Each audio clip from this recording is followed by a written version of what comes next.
കിട്ടിപ്പോയി, നല്ലൊരു സാധനം കിട്ടിപ്പോയി.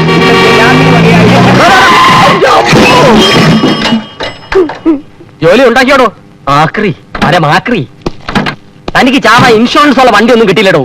അത് ശരി, വണ്ടി ഒന്ന് കയറ്റിട്ട് ഇൻഷൂർ ചെയ്യാൻ നോക്കണം. താൻ എവിടെ നോക്കിയാണ് വണ്ടി ഓടിക്കണത്? ഞാൻ റോഡ് നോക്കി തന്നെ വണ്ടി ഓടിക്കുന്നത്.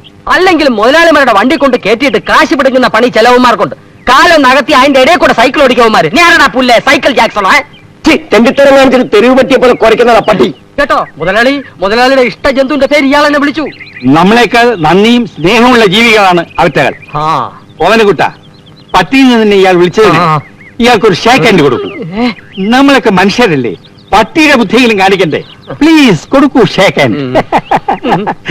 പണ്ടാരുടെ ന്യൂമാർക്ക് ഭ്രാന്തട്ടാണ്.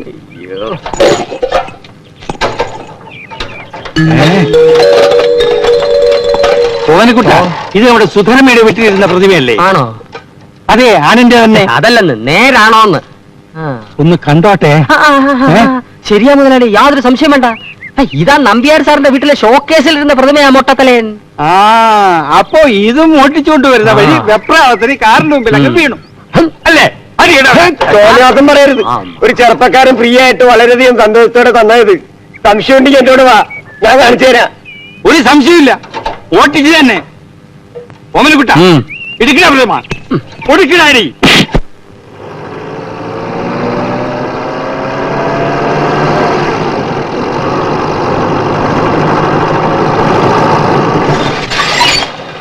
ഞാൻ തുറന്നു തരാമേ. തുറന്നോ? അത്രയും ജോലി കുറഞ്ഞു.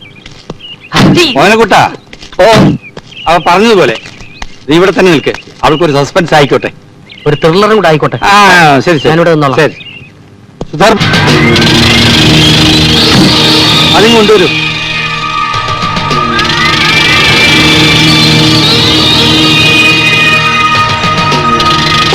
അയ്യോ, എന്റെ അമ്മേ! ഇതാണോ?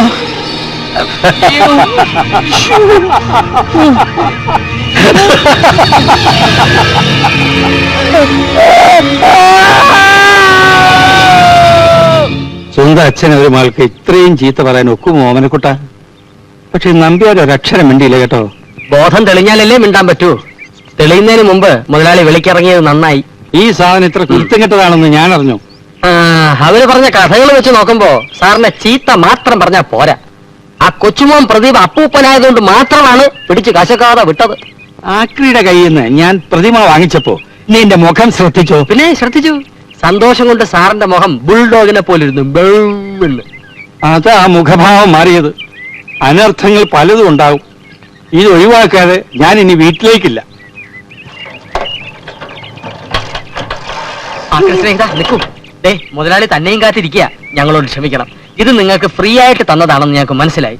ഇത് നിറഞ്ഞ മനസ്സോടെ സന്തോഷത്തോടെ ഞങ്ങളോടൊരു വിരോധവും തോന്നാതെ തിരികെ മേടിക്കണം. ഇനി ഈ സാധനം കണ്ട് എനിക്ക് സന്തോഷമല്ല തോന്നുന്നത്, കലിയാ വരുന്നത്. ഇത് കാരണം ഒന്നും രണ്ടും തല്ലല്ല ഞാൻ കൊണ്ടത്.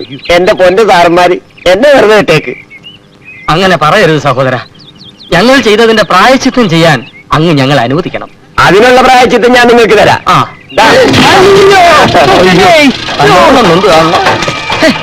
ഹഴിയെ പോണ വയ്യാവേലിയെല്ലാം മുതലാളിയുടെ തലയിലാണല്ലോ വീഴുന്നത്. അതെ, പ്രതിമ എന്റെ കയ്യിൽ ഇരിക്കുന്നത് കൊണ്ടാ. ഇതൊന്ന് ഒഴിവാക്കിത്ത. അല്ല, അത് ഞാൻ ഒഴിവാക്കി തരാം. അതിന് വഴിയുണ്ട്.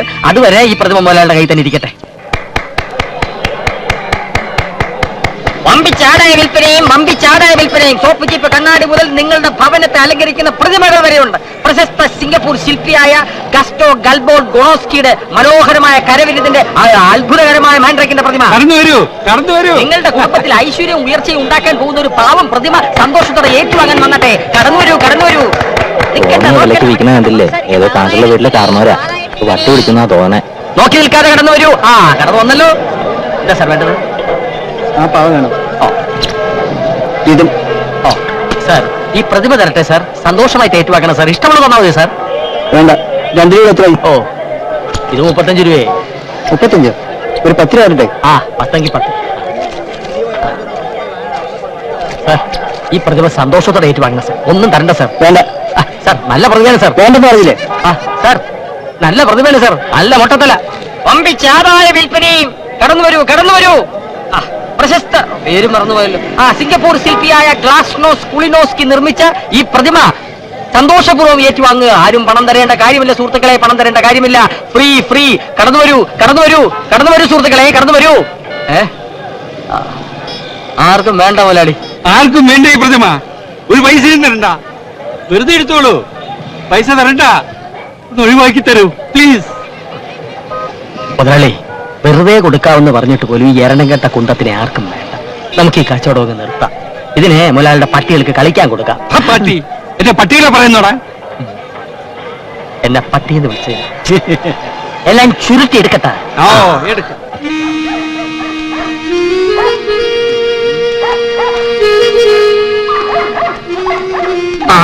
മുതലാളി മുട്ടയടിച്ച ഒരു ഒഴിയാ ബാധയെ മൊത്തമായിട്ടും ചില്ലറയായിട്ടും കൊടുക്കാനുണ്ടെന്ന് നമുക്ക് പത്രത്തിലൊരു പരസ്യം കൊടുത്താലോ? മിണ്ടാരിയടോ, ഈ സാധനം കൈ കിട്ടിയപ്പോഴേ നീ കാലക്കേടാ. ഇതും കൊണ്ട് നീ വീട്ടിനകത്തോട്ട് കയറിയാൽ എന്റെ നായ്ക്കൾക്ക് എന്തെങ്കിലും മുതലാളി നായ്ക്കൾ കോറസായിട്ട് ഓരിയിടുന്നുണ്ടല്ലോ. ഈശ്വര, എന്റെ സംശയം ശരിയായിരുന്നു. ഇതിലുള്ള ബാധയെ കണ്ടിട്ടാണ് ഓരിയിടുന്നത്. ഇന്നത്തെ കാലത്ത് ഇതൊക്കെ ആര് വിശ്വസിക്കാന്? പ്രതിമയ്ക്ക് ബാധ വതിരോ മണ്ണാങ്കട്ട, ഇതൊക്കെ ഒരു അന്ധവിശ്വാസമാ. Super satisfaction. ഒരാളി രണ്ടും കൽപ്പിച്ച് വീട്ടിനകത്തോട്ട് കയറിയട്ടെ. പട്ടികൾ ചാവാണ് ഞാൻ കുഴിച്ചിട്ടുള്ളത്, അല്ലെ ഉപ്പിലിട്ട് വെച്ചോളാം. ഉപ്പിലിടുന്നു? അതെ, ഉപ്പിനകത്ത് ബ്ലഡി ഫൂൾ.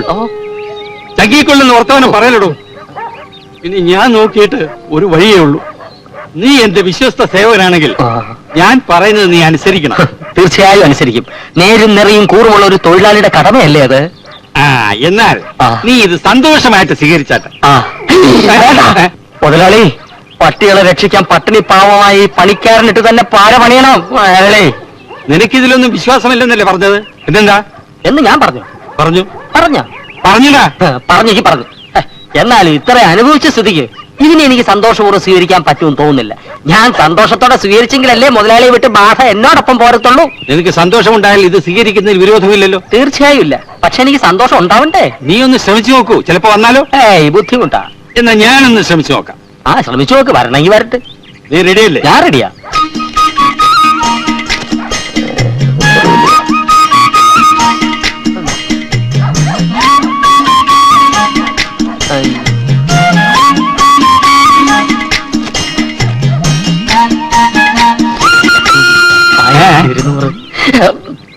പണം ഒരു പിശാചാണെന്ന് പറയുന്ന ഇതുകൊണ്ടാ. ഹരിതാത്തതൊക്കെ ചെയ്യിക്കാൻ അതിന് വിരുത് കൂടും. റഷ്യയിൽ ആരോ പറഞ്ഞതുപോലെ മുതലാളിയുടെ സന്തോഷമാണ് തൊഴിലാളിയുടെ സന്തോഷം. ഇനിയിപ്പൊ ഇവിടെ ഈ വാടക വീട്ടിൽ ഒറ്റത്തടിയായി കഴിയുന്ന എന്റെ സന്തോഷം ദുഃഖമായാലെന്ത്? പിന്നെ ഭാര്യ, അവക്ക് ജീവിക്കാനുള്ളതുണ്ട്. നിനക്കും ഭാര്യയ്ക്കും ഒന്നും സംഭവിക്കില്ല. ഇനി അഥവാ എന്തെങ്കിലും സംഭവിച്ചാൽ നിനക്ക് ഞാനുണ്ട്, എന്റെ പണമുണ്ട്, എന്റെ സ്വാധീനമുണ്ട്. ഇതൊക്കെ വെറും അന്ധവിശ്വാസമാണെന്ന് ഈ ഓമനക്കുട്ടൻ തെളിയിക്കും മുതലാളി.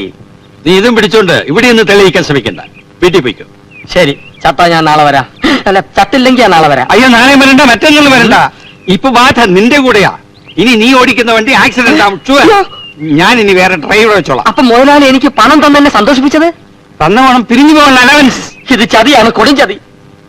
മുതലാളിയെ രക്ഷിക്കാൻ വേണ്ടി ശ്രമിച്ച എന്നോട് ഇത് വേണ്ടായിരുന്നു. നിന്റെ കയ്യിൽ നിന്ന് മറ്റാരെങ്കിലും സന്തോഷപൂർവ്വം ഇത് സ്വീകരിച്ചു എന്ന് എനിക്ക് ബോധ്യപ്പെട്ട് കഴിഞ്ഞാൽ പിറ്റേന്ന് മുതൽ നീ ജോലിക്ക് വന്നോളൂ. എനിക്കൊരു വിരോധമില്ല. എന്റെ പട്ടി വരും. എന്നാൽ നിന്നേക്കാൾ സ്നേഹത്തോടെ ഞാൻ അതിനെ വളർത്തും. മുതലാളി ആലോചിച്ചിട്ടാണ് പറയുന്നത്? അതെ, ആലോചിച്ചിട്ട് എന്നാ പറഞ്ഞു? ബാധ എന്നൊക്കെ പറയുന്നത് സത്യമാണോ? ഈ മാരണം കൈ വന്നതോടുകൂടി എന്റെ പണി തീർന്നു. ദൈവമേ, വിശ്വസിക്കാനും വയ്യ, വിശ്വസിക്കാതിരിക്കാനും വയ്യ. എന്തെങ്കിലും ഒരു പോംവഴി കാണണം. എന്ത് പോംവഴി?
4 കൊച്ചുവർക്ക് ചായനോ? ഞാൻ വല്ലാണ്ട് അങ്ങ് പേടിച്ചു പോയി. എന്തൊക്കെയുണ്ട് അച്ചായ വിശേഷങ്ങള്? ദുബായിൽ നിന്ന് ജോസ് അച്ചായന്റെ വൈഫിന് എഴുതാറുണ്ടോ? ദേവന്റെ അഭ്യാസം ഒന്നും എന്റെ അടുത്ത് വേണ്ട. 5 മാസമായി വാടക വന്നിട്ട്. ഒന്നിൽ വാടക തരണം, അല്ലെങ്കിൽ ഇറങ്ങി തരണം. അച്ചായന്റെ തനി സ്വഭാവം കാണിക്കരുത് കേട്ടോ. നാളെ തന്നെ 5 മാസത്തെ വാടക അച്ചായൻ ഒന്നിച്ച് തന്നേക്കാം. മുതലാളിയോട് 2 മാസത്തെ ശമ്പളം ഞാൻ മുൻകൂർ തരാൻ പറഞ്ഞിട്ടുണ്ട്. വിശ്വാസമില്ലെങ്കിൽ ഈ പ്രതിമ സന്തോഷപൂർവ്വം സ്വീകരിച്ചാട്ടെ. വിറ്റാൽ നല്ല വില കിട്ടും. എനിക്കിത് വിൽക്കാനും വാങ്ങാനൊന്നും സമയമില്ല. വാടക കാശായിട്ട് തന്നാ മതി. അച്ചായൻ ഇതിന്റെ മൂല്യം അറിയില്ല. 500 വർഷത്തിനു മുമ്പ് ജീവിച്ചിരുന്ന ഒരു കോലാതിരിയുടെ പ്രതിമയാണിത്. രാജകുലോത്തുംഗമംഗ കോലാതിരി. 5000 വർഷത്തെ പഴക്കമുണ്ടെന്ന് പറഞ്ഞാലും പ്രതിമ എനിക്ക് വേണ്ട.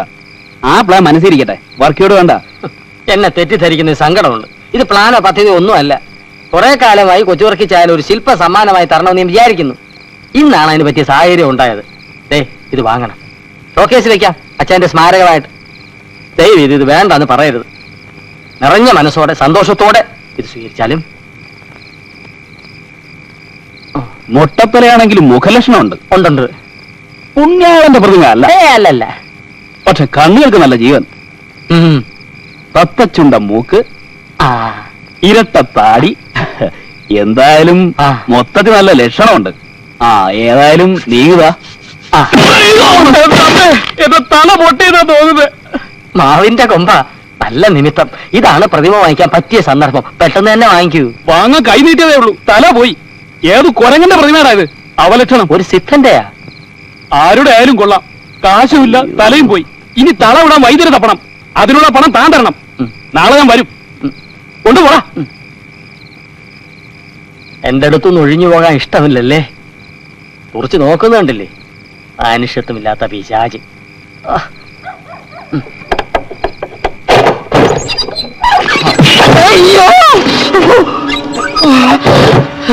ഓട്. എത്ര പ്രാവശ്യം ഞാൻ ഈ വാതിൽ ഓർന്നിട്ടുണ്ട്, അപ്പോഴൊന്നും ഇങ്ങനെ സംഭവിച്ചിട്ടില്ല. ഇത് ബാധ തന്നെ. എന്നെ കൊലച്ചു കൊടുക്കാൻ വന്ന ഒഴിയാ ബാധ. അയ്യോ, തല പോയി.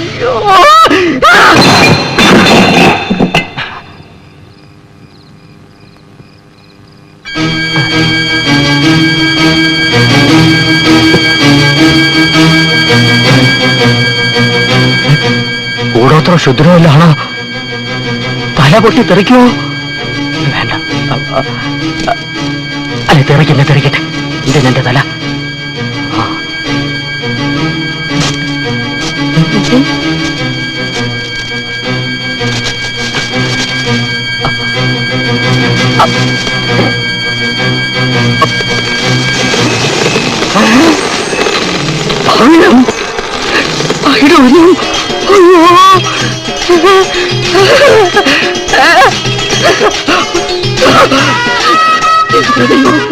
ഞാനെന്തോ കാണുന്നു.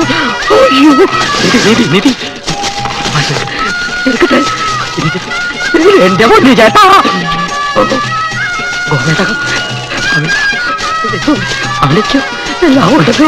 എനിക്ക് ഹാർട്ട് അറ്റാക്ക് വരും. അയ്യോ, എന്റെ പൊട്ട ചേട്ടാ. ഇനി താഴെ ബാക്കിയൊന്നുമില്ലല്ലോ.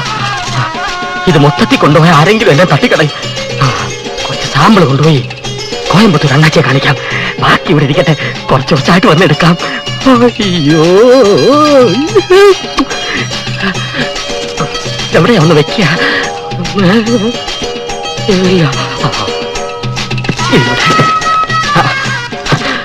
ഇത് വേണ്ട. ഇവിടെ സേഫ്. ശരിയാവില്ല. അയ്യോ, വേണ്ട വേണ്ട. അയ്യോ, ഇതിന്റെ ഇടയിലോട്ട് വെക്കാം. കള്ളമാരൊന്ന് പൊക്കിയെടുത്തോട്ട് പോകും. ശരിയല്ല. ഞാനെവിടെയാ?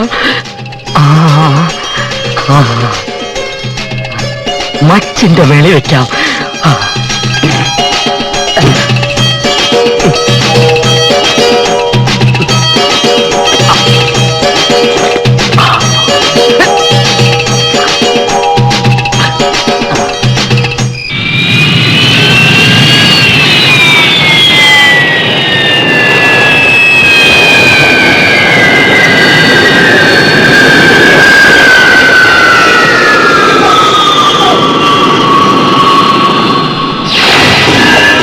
മാൻഡ്രേ, അധോലോകത്ത് നിമിഷാർദ്ധങ്ങൾ കൊണ്ട് കോടികൾ സൃഷ്ടിക്കുന്ന മായാജാലക്കാരൻ. മാന്ത്രികനാണ് ഞാൻ. അംജദ് ലാലാജി അതുകൊണ്ട് തന്നെയാണ് എനിക്ക് രോമന പേരിട്ടത്, ജൂനിയർ മാൻഡ്രൈ.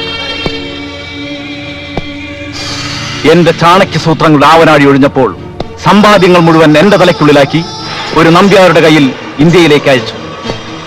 അത് കൈപ്പറ്റാൻ നിങ്ങളെ വിവരം അറിയിക്കുന്നതിന് മുമ്പ് ഞാൻ ജയിലിലായി. സിംഗപ്പൂരിലെ തടവറയിലെ ചുമരുകൾക്ക് പോലും ചെവികളുണ്ടായിരുന്നു. എന്റെ നിശ്വാസം പോലും അടക്കി കഴിഞ്ഞ 5 വർഷക്കാലം കാത്തിരുന്നത് എന്തിനു വേണ്ടിയാണെന്നറിയാമോ? നമ്പ്യാരുടെ കയ്യിൽ അകപ്പെട്ട എന്റെ തലയ്ക്ക് വേണ്ടി, അതിനകത്തെ കോടികൾക്ക് വേണ്ടി. അയാൾക്ക് പോലും അറിയില്ല അയാളുടെ കൈവശമുള്ള ഓട്ടുപ്രതിമയിലെ കണക്കറ്റ സമ്പാദ്യങ്ങളെ കുറിച്ച്. എനിക്കത് വേണം. എന്നിട്ട് വേണം എനിക്കെന്റെ സാമ്രാജ്യങ്ങൾ വീണ്ടും പടുത്തുയർത്താൻ, നഷ്ടപ്പെട്ട എന്റെ ചെങ്കോലും കിരീടവും വീണ്ടെടുക്കാൻ. ഞങ്ങൾ എന്ത് ചെയ്യണം ബോസ്? നമ്പ്യാരെ കണ്ടെത്തണം. പ്രതിമ എവിടെയുണ്ടെന്നറിയണം. ബാക്കി കാര്യങ്ങൾ ഞാൻ തീരുമാനിക്കും. സത്യം പറയാലോ, ആ കുന്ത്രാന്റെ കയ്യിൽ നിന്ന് പോയ പിന്നെ മനസ്സിലൊരു സ്വസ്ഥതയുണ്ട്. കൈക്കൂലി കൊടുത്തിട്ടാണെങ്കിലും 2 കേസൊന്നും ഊരിയില്ലേ? ആ നമ്പ്യാരുടെ തലയിൽ ഇപ്പോ കാക്ക കൊത്തി പറിക്കുന്നുണ്ടാവും.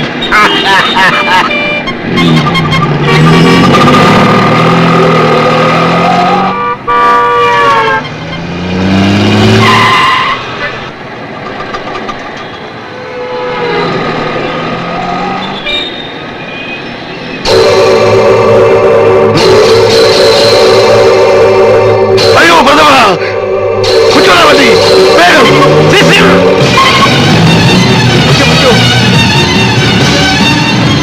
ഒന്ന് വേഗം വിടുക.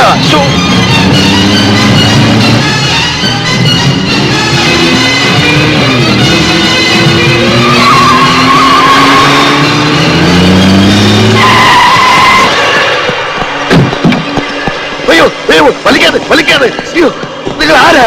എന്താ വേണ്ടത്? പിന്നെ പറയാം. അയ്യോ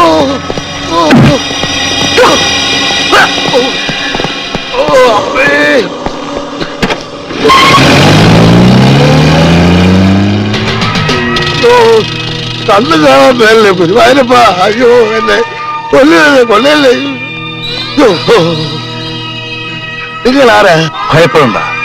എന്റെ ചോദ്യങ്ങൾക്ക് വ്യക്തമായ ഉത്തരം കിട്ടിയാൽ താങ്കളെ കൊണ്ടുവന്നതുപോലെ തിരിച്ചുവിട്ടേക്കാം. അതല്ല, മറ്റെന്തെങ്കിലും വളഞ്ഞ വഴി പ്രയോഗിച്ചാൽ യമലോകത്തേക്ക് അയക്കാനും ഞാൻ മടിക്കില്ല. അയ്യോ, ഈ ഉള്ളവ കുഞ്ഞുകുട്ടി പരാതിയിലക്കാരനാണ്. എന്ത് ചോദ്യം വേണമെങ്കിലും ചോദിച്ചോ, ഞാൻ കിളി കിളി പോലെ ഉത്തരം പറയാതെ. എന്നെ ഇതിനു മുമ്പ് നിങ്ങൾ കണ്ടിട്ടുണ്ടോ?